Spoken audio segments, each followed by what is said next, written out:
I am Hayden Panettiere, and we are here at the studio recording Until Dawn. My name is Rami Malek, and I played Josh. My name is Megan Martin. My name is Brett Dalton.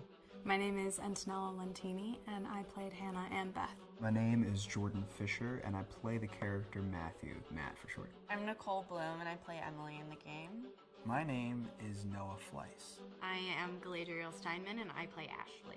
So Until Dawn is the story of 8 teenagers who revisit this cabin in the woods about a year later after a really traumatic experience where I've lost 2 of my sisters, so coming to kind of get some closure in that respect. One of the things that Larry does really well is make these multi-layered characters, and I think for just the story in general, it follows the quintessential horror film plot lines, but the characters are so unique in themselves, and I think that's very cool. Oh, I hope this was the right thing to do. What? You know, getting everyone together on the anniversary. I mean, Josh seemed really pumped about us all doing something, didn't he? Yeah, no, he definitely did. I haven't seen him so excited about something in forever. Good, good. Sam and I have a few things in common, such as being huge lovers of animals, and she's a huge animal lover. She's vegan. She is a pacifist. I'm not quite sure if I'm gonna go as far as saying that I'm a pacifist, but she's spunky and cool. I know that she, I think, is made fun of a little bit by the rest of them who think that her morals and her beliefs in that area are a little ridiculous and they don't agree with them, but she doesn't care. It doesn't stop her from being herself, and that's something that I hope I have in common with her.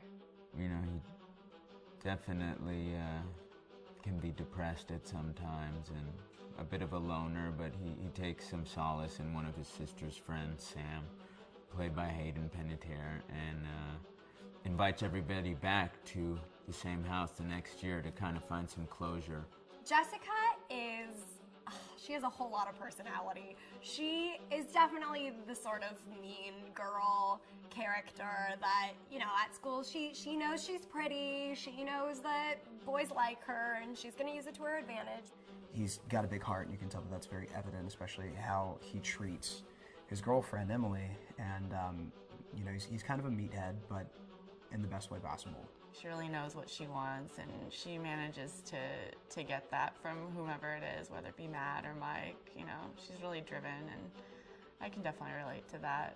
My character is Chris, and he is what society might consider the nerd of the group, and he kind of embraces it.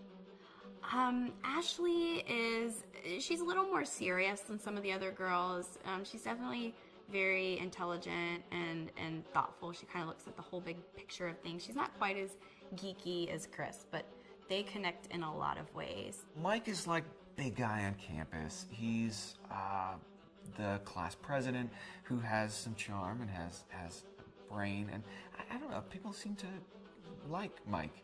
He gets away with a lot, though. He can be kind of jerky. The fact that he really just kind of wants everyone to be happy, and he wants her. He's a people pleaser, and I can definitely attest to being, you know, that guy. I'm always the friend that wants everybody to be happy and wants everybody to be taken care of, and that's definitely Matt. But also, like, this character is just so fun. I rarely get to play the bitch, and so it was really fun to do that. The spirit of things, seriously, what's wrong with you? I'm just trying to lighten the mood, Em. Don't be like that. Like what? The way you're being. You always get like this. I just think this is just the coolest thing to be a part of, and I just think it's going to take the world by storm. I really do. I think this genre is the wave of the future, and I think that once people see the potential behind it, of getting to interact with the drama that you're witnessing unfold in such a realistic way, that this is how entertainment's going to be from now on.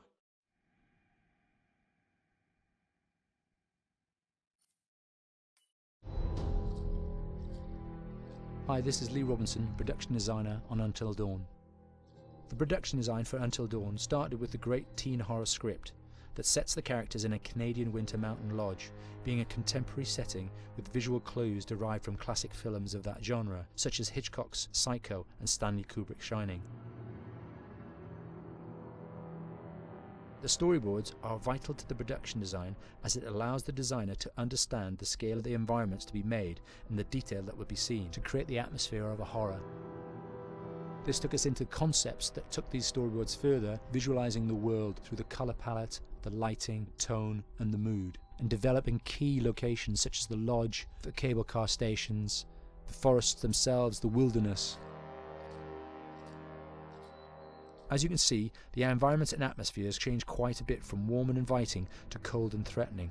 The Millionaire's Mountain Lodge was a key example. It was designed to be made from nearby stone and timber, embedding it into the landscape, with a contrasting and contemporary interior needing to be opulent and extravagant. We created dark and claustrophobic corridors with ominous and large open spaces, almost cathedral-like in size, and with huge structures to silhouette and dwarf the characters within, providing a labyrinth to explore and wander.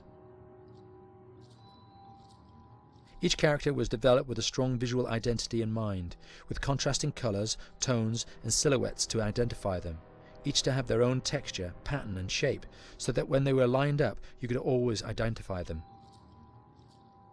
The costume designs allowed a range of clothes that would suit them for the cold winter weather, but also have an element of style and individualism, so that the audience could look at them and relate, recognizing themselves within them.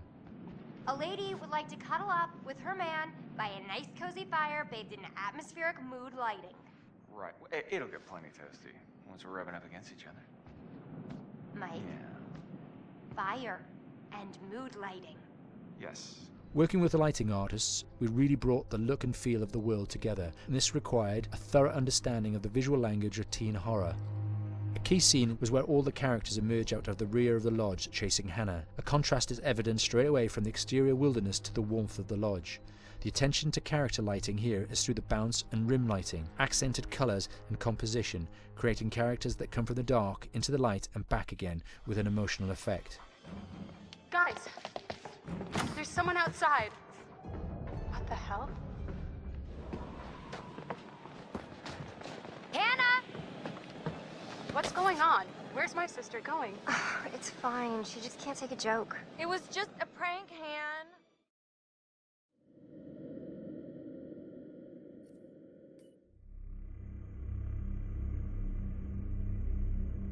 Until Dawn is a game that's full of horror, and one of the things we decided to do early on was to take a scientific approach to how scary it was. So we did experiments on people and we measured their responses to the game. We've created a test area. It's as close to a home setup as we can get it. We've recruited ordinary people to play the game and we've left them to play it on their own. You're turning the light off.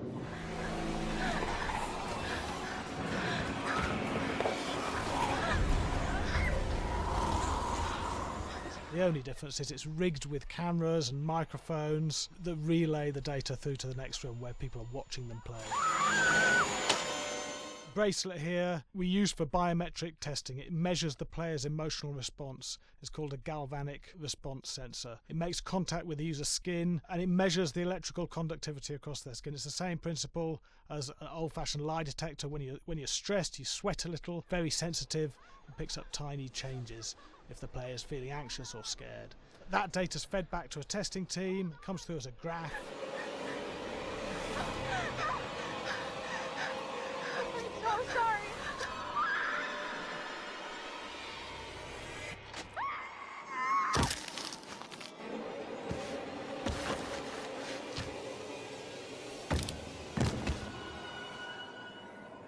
There's no point testing one or two people, you have to test a lot of people. Okay, what's your step? When we have a scare that's consistently has a measurable emotional response, then we knew it was good. If it didn't have that, it goes back to the team for improvement. The data doesn't tell us what's wrong with the scare, it only tells us if it's working or not. Wait, okay, so you hear that too, right? Josh. Here we have a chapter relatively early in the game. Weirdly regular.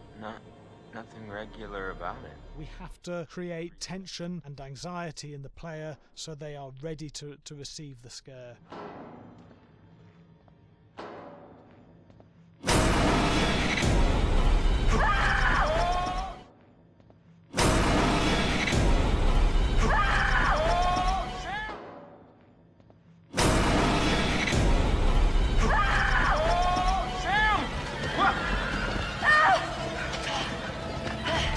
Give the player time to recover, to cool down, to calm down, and then start building the tension again before we do the next scare.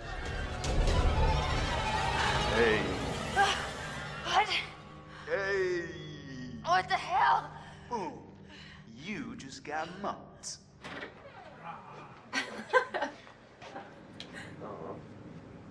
Yeah, I have such an adrenaline high from that game. There's two things we found. One is we could look at the scares, analyse if our expected scares were working effectively. Were people shrieking and covering their hands, or were they getting an emotional response from it? And being scientific about it means that we strip out people's opinions about whether things are working or not. We've got data, and we look at the data. If it's working, we're happy with it. Really scary.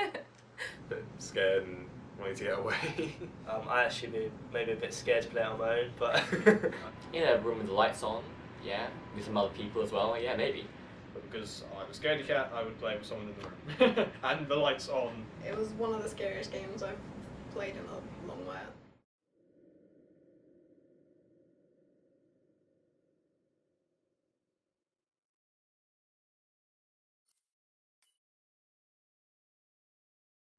Hi, Larry.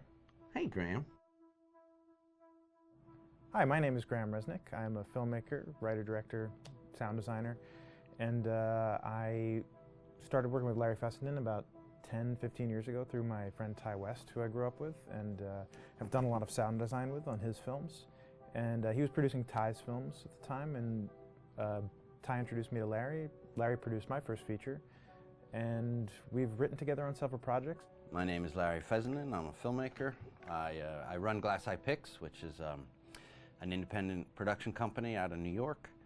We make indie movies, a lot of scary movies as well. And I got a call to audition to write this video game. And I called my pal Graham Resnick because Graham's a gamer. And while I thought I could offer something to the idea of writing this multi-branching story, I knew that I would want Graham's expertise as a lover of gameplay, since I guess games were started. So and just as a lover. And as a lover, yes. Just why there's so many sex jokes in the game. There was one Italian website that did say the Larry that's Fessenden and right. Graham Resnick, the two lovers behind Until Dawn. Come here. Maybe I know how to handle you too. I am definitely ready to be handled. So I wanted Graham by my side. Yeah, and we got the gig, and it's been an amazing ride. Oh, hell yeah. Oh my god. She's taking her shirt off. What? Oh my god. Matt, what are you doing here? Hannah. I'm sorry, Hannah. Hey, This all got don't out of mind, hand, just but... So in the game, the basic setup is that a year prior to the game's start, all these kids had gone up to a ski lodge that was owned by the parents of one of the kids, or a couple of the kids, and some of the teenagers played a prank on some of the other teenagers, and the terrible tragedy occurred when a few of them, two sisters, ran out into a blizzard, and were never seen from again.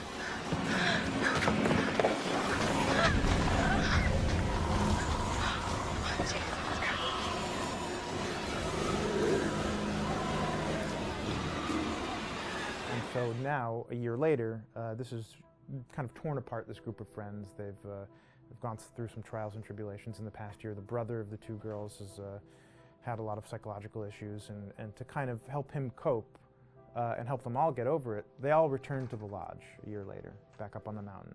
And the idea is to get over it, but... the healing does not begin. Yeah, and these kids are all trying to find themselves. They've been through a trauma, But in general, they're just teenagers trying to figure out who they are. So they're all kind of falling into the patterns, the stereotypes, the characters they see on TV and in the movies.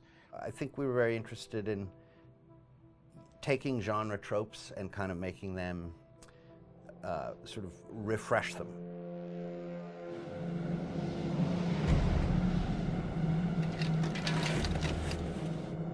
Hey, did you see that? Dad said it'd just be us this weekend. We're familiar with how slasher movies work. You know, most people have seen some horror movies, and we have established notions and preconceptions about the roles of the players in horror movies and how they talk and how they get killed and how they have sex. And to bring you into the game that way and then subvert a lot of those expectations was kind of our goal. They're haunted by some incident that happened in their past, which I think you pretty much figure out that that's going to have a role in their interaction. Yeah, so I think what was fun was we take some sort of stock characters and we try to give them some shape, but at least at the beginning they're recognizable in the way of groups of friends. There's, you know, the jock and the bitchy girl and the rivalries between everyone. And oh my gosh, and really fun characters too. Like we just had so much fun living in the minds of these characters through writing the script. What do you think? Jesus! You know, it was fun. I think we were looking to get that kind of banter that you see both in movies, but also that you absolutely have with friends, and sort of those inside jokes. And of course, as writers and as friends ourselves, we sort of developed little tracks, and we try to give the characters that kind of vibe.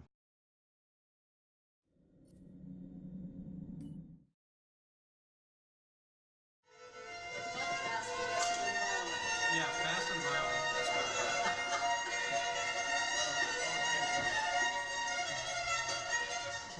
All right, from the top.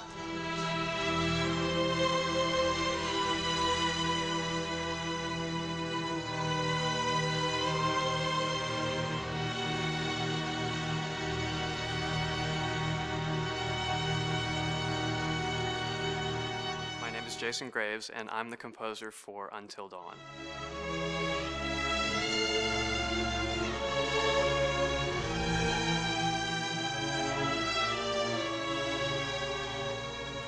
I've been involved with Until Dawn for about a year now. Originally, I was contacted by Barney Pratt, the audio director.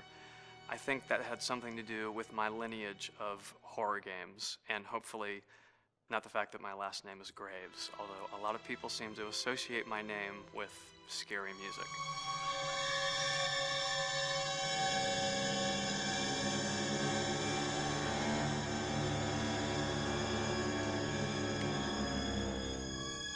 One of the things that was really exciting about working with Barney and the team at Supermassive is they really wanted something unique for the music. They wanted the music to stand out and be a character on its own in the game.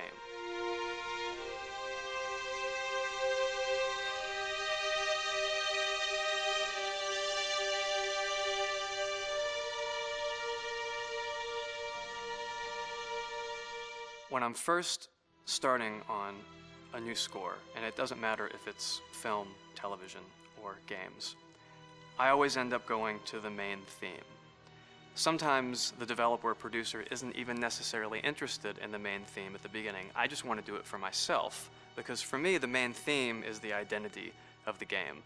It establishes the mood, the atmosphere, and the character of the music, and how it's going to be playing in the background.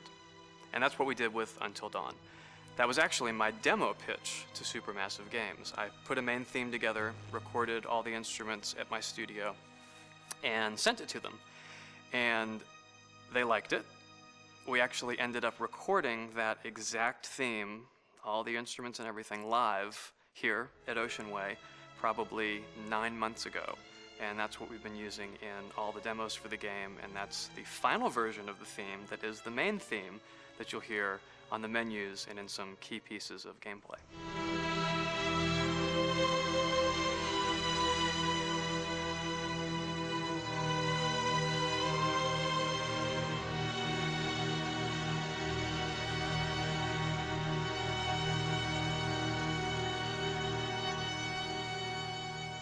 I seem to have made a name for myself in horror. And there's something about scary music, I think it's maybe the lack of rules. The biggest rule in scary music is there are no rules, so you can do anything you want, and actually, if you end up doing things that don't feel like they would work out together, they kind of clash, and it ends up being even more effective for scary music. So that's what really drew me to Until Dawn, was the textures, plus writing thematic material that is interwoven with the scary textures. I haven't really done anything like that before. Usually it was just all tension all the time, and that's fun and it's great. But I'm actually at heart a very melodic composer. That's the kind of music I love listening to, and that's the kind of music I love writing. That's the kind of music I got to work on in Until Dawn. Very nice. Same thing.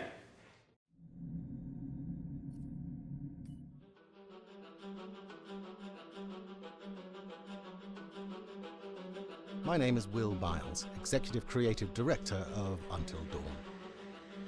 The first part of getting a believable facial performance in-game is to capture, topographically, the actor's range of emotional expressions as separate versions of the same head. Every tiny nuance gets digitized and merged, effectively creating a model that can recreate every facial movement that the actor makes. Once the topography has been recorded, the actor's performance itself can be captured by using a predetermined set of marker points, drawn precisely on the face, and a high-def helmet cam, wirelessly linked to capture devices. The camera is the small box where it looks like the microphone should be. Outro Sam. Mark. It records in high def the movement of the dots throughout the performance that will drive the expressions captured earlier. Unlike other systems, this form of capture is far less lossy because there are fewer interpretations between performance captured and performance rendered finally in-game. The audio is also recorded via two separate lavalier mics attached to the helmet. It takes a while for the actors to acclimatize to carrying around the recording devices and the helmet cams, but very soon the shoot becomes similar to any other effects shoot or a green screen shoot. The actors in these scenes are only recording facial animation, but use cursory body movements for pacing. Wait, and maybe we should all stick together and find everybody and make sure they're all okay, so... 1-1, the year before the prank. Take 2, Mark. Other than the other actors, they have to use their imagination for everything and everywhere that they are supposed to be seeing and feeling. Idiot! So dumb! From a hot midday studio in Los Angeles to a freezing midnight mountain in British Columbia.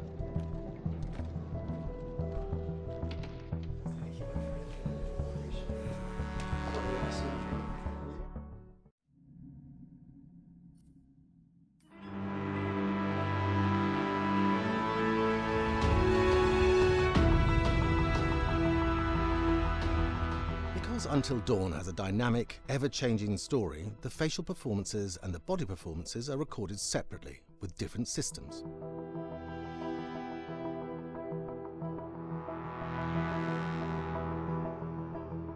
With the body capture, we use reflective bead suits and an infrared camera matrix system that drives the CG bone hierarchies in our character models.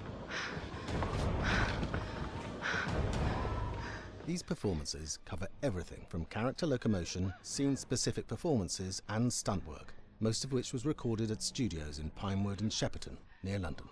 Hannah! Hello? Combining all the elements seamlessly in the final game becomes a formidable editing and logistical task. Every variation, both physical and emotional, must be combined in these multi-edits.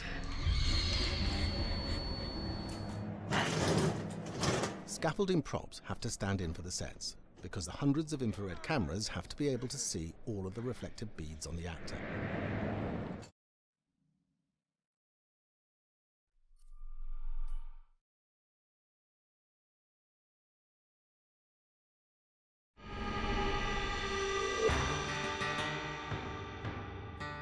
America's Northwoods border region. Within this land of 10,000 lakes and miles of dense timber, a hideous creature is believed to lurk. The North Woods is probably one of the last frontiers in America. There's still a lot of places in this area that hasn't been set foot by man. Monsters and mysteries exist here because it is remote. Up in the North Woods, winters are long.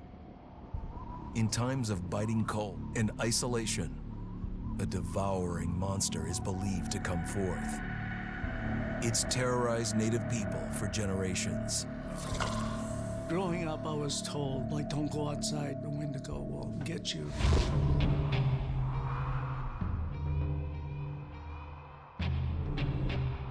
Among the traditions of the northern Algonquin tribes is the Wendigo, a monster that can seize hold of a person to carry out its hunger for human flesh. Many Native Americans fear even talking about this Wendigo, and even the mention of the name will let the Wendigo find out where you are, and it will open you up to be possessed by this Wendigo. The most famous case of a Wendigo possession took place in 1879. In the deep woods outside of Edmonton, Alberta. Swift Runner, a Cree Indian, was a trapper and a guide. He had left town the previous autumn with his wife, 6 children, and his mother. But when Swift Runner returned in spring, he was alone. Swift Runner came into a nearby village telling this heartbreaking tale. I had to watch them starve to death. Of his family being killed by starvation, and that he was the only survivor. My whole family gone. It wasn't hard to understand a family falling victim to a brutal winter. To even not. Yet something was suspicious about Swift Runner. He was a strapping man, and he came into town weighing over 200 pounds. It didn't look like somebody who had just weathered a terrible winter. He wasn't malnourished, didn't look like he was starving. He looked healthier than ever. After a few nights, it became clear that something was wrong. He started having night terrors, screaming in his sleep. I am the Wendigo! Villagers alerted the police.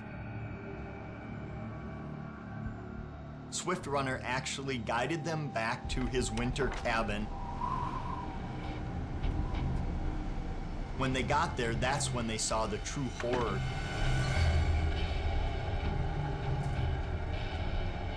Human skulls were scattered around, many bones, some of which had been snapped in half, and the marrow inside had been drained.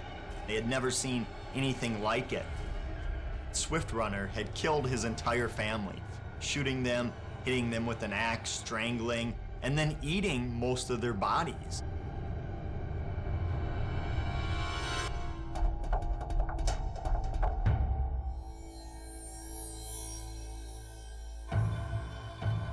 Right up until the moment the noose was on his neck, Swift Runner swore the evil spirit of the Wendigo had possessed him and twisted him into a cannibal killer. When he was on the gallows, Swift Runner himself said, "I am no longer a man."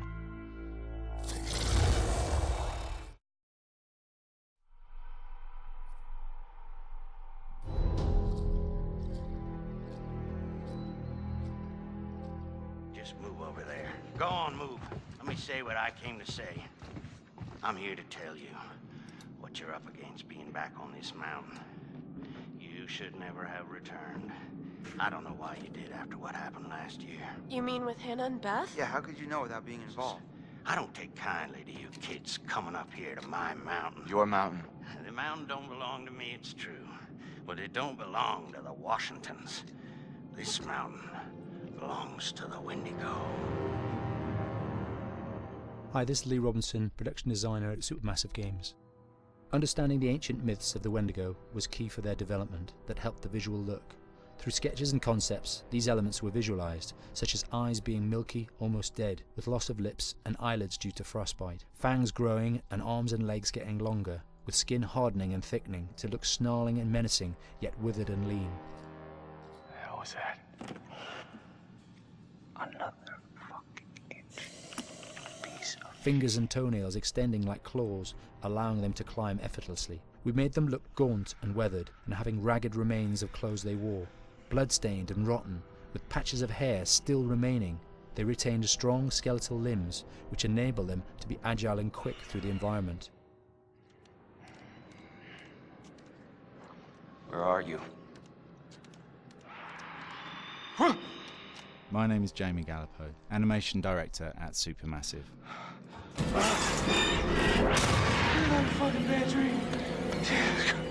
The overall direction on the creature was to be very strong, to be extremely fast. We wanted a spider-like movement to the creature. 1 minute scampering to leaping and then crawling, almost instantaneous.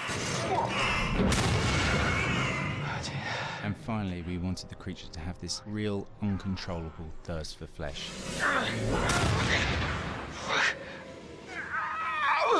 From a sound design perspective, the Wendigo is a real challenge. For the main vocalizations of the Wendigo, we used our own vocalizations, various different animals from the exotic to the farmyard, various plugins and processes to gel these sounds together and keep a human resonance behind that voice, telling the backstory of the Wendigo.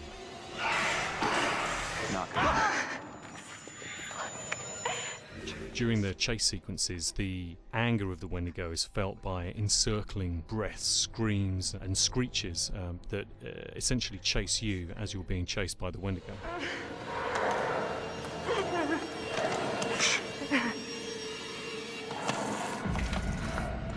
We would layer them up in a multitude of layers, sometimes 15, 20 sounds playing at the same time, to build up the vocalizations for this fearsome creature which is always in attack mode, hyperactive and chasing you throughout the game.